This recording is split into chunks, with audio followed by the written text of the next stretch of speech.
네, 안녕하세요. 5월 31일 5월의 마지막 날 새벽 기도 시작하겠습니다. 기도드리겠습니다.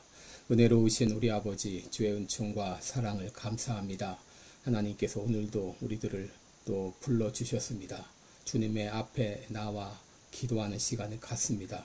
오늘 우리가 기도하는 우리의 기도를 들어 주시옵시고 하나님께서 우리 심령 가운데 영적인 부흥을 허락하여 주시고 우리 교회와 또 이 나라와 온 세계에 부흥의 불길이 확산될 수 있도록 주님 역사하여 주시옵소서.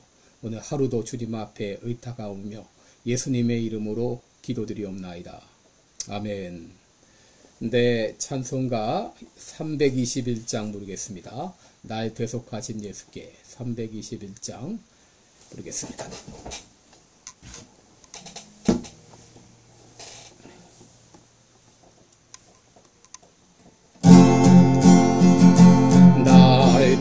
대속하신 예수께 내 생명 모두 드리니 늘 진실하게 하소서. 내 구주 예수여 나 구주 위해 살리라.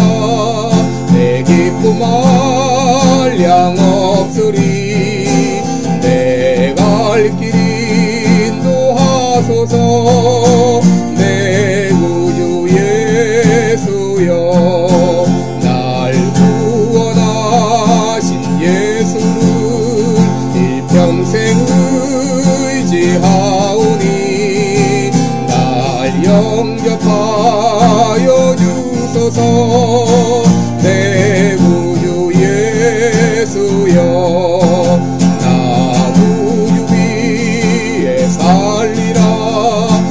기쁨 한량 없으리. 내 갈 길 인도하소서. 내 구주 예수여 주 십자가에 달리사 날 자유하게 했으니 내 몸과 마음을 주 위에 다스게 하소서. 나 구주 위에 살리라. 내 기쁨 한량 없으리. 내 갈 길 인도하소서. 내 구주 예수여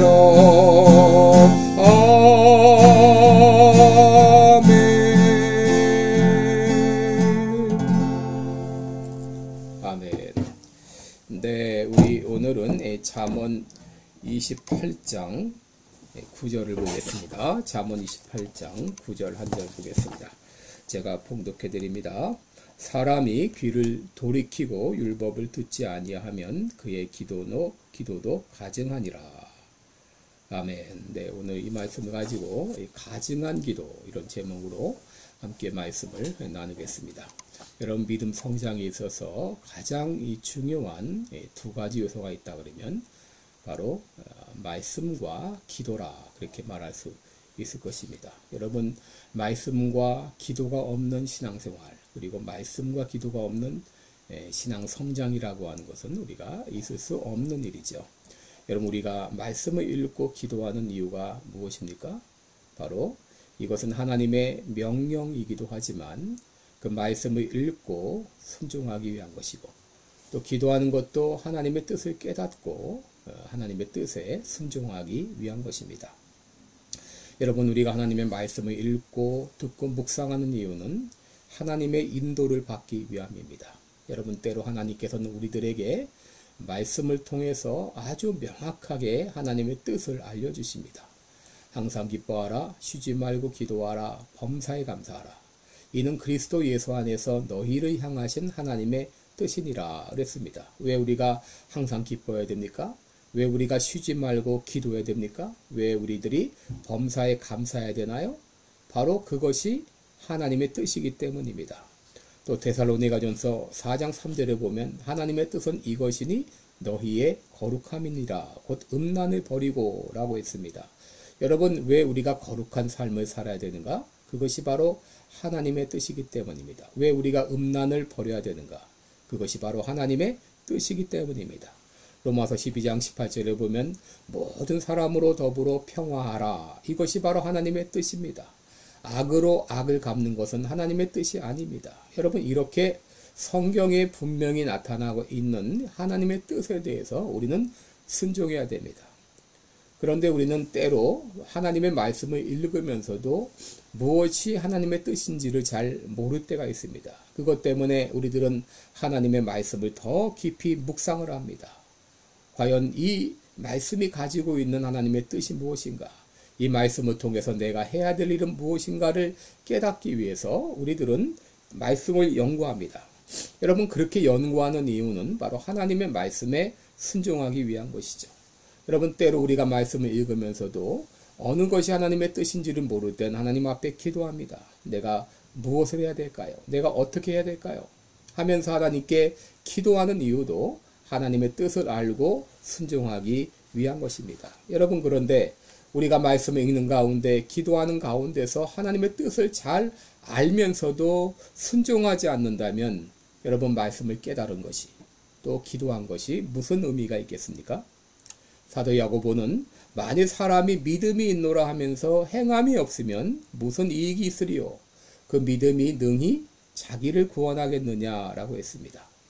여러분, 오늘 말씀을 보게 되면 사람이 율법을 듣고 귀를 돌이키면 그 사람의 기도도 가증하다라고 말했습니다. 여러분, 이 가증하다고 하는 말은 바로 역겹다 그런 말이죠.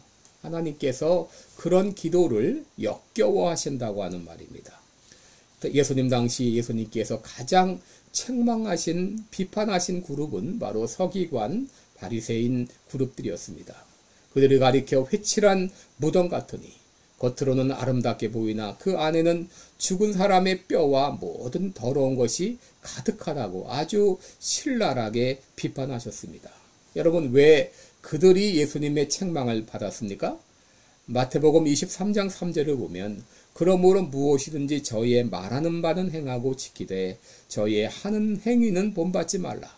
저희는 말만 하고 행치 아니하며 그랬습니다. 여러분, 그들은 말은 아주 이 청산유수처럼 잘했습니다. 그러나 그들은 행함이 따르질 않았어요. 그들은 말하는 대로 지키지 않았습니다. 그들은 하나님의 말씀을 연구하면서 가장 거룩한 그룹으로 자처했지만 실제로는 말씀에서 귀를 돌이켰던 사람들이었습니다. 사도행전 7장 54절을 보면 스데반이 설교할 때 유대인들은 자신의 이 죄를 깨닫고 마음에 찔렸지만 오히려 스데반을 향하여 이를 갈았다 그랬습니다. 여러분, 이렇게 하나님의 말씀에서 귀를 돌이키는 자의 기도를 하나님께서 역겨워하신다고 하는 것입니다. 여러분, 하나님이 기뻐하시는 기도는 말씀을 듣고 순종하는 자의 기도입니다.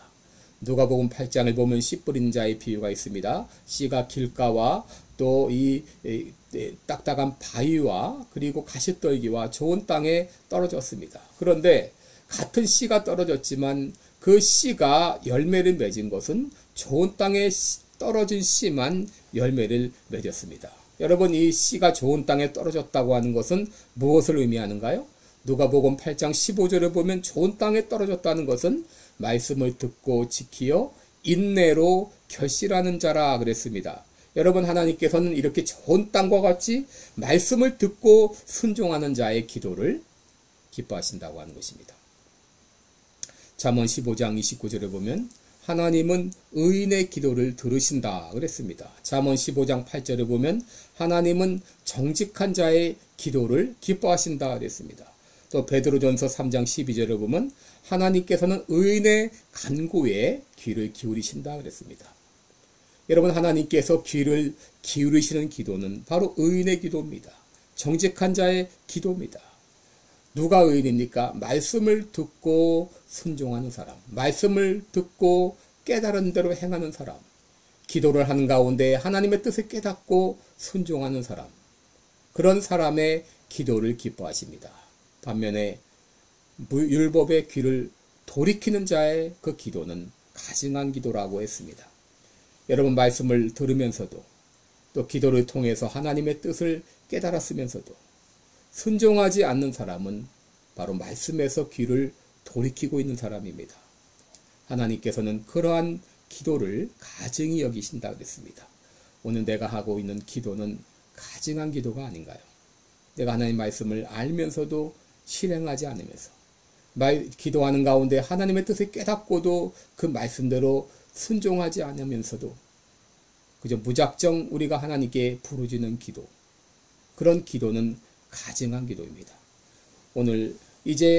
오늘부터 시작해서 성경을 통해서 깨달은 하나님의 말씀, 또 기도하는 가운데 깨달은 하나님의 뜻을 아는 대로 순종함으로 진정 우리의 기도가 가증한 기도가 아니라 하나님이 기뻐하시는 기도가 되어야 되겠습니다. 기도하겠습니다.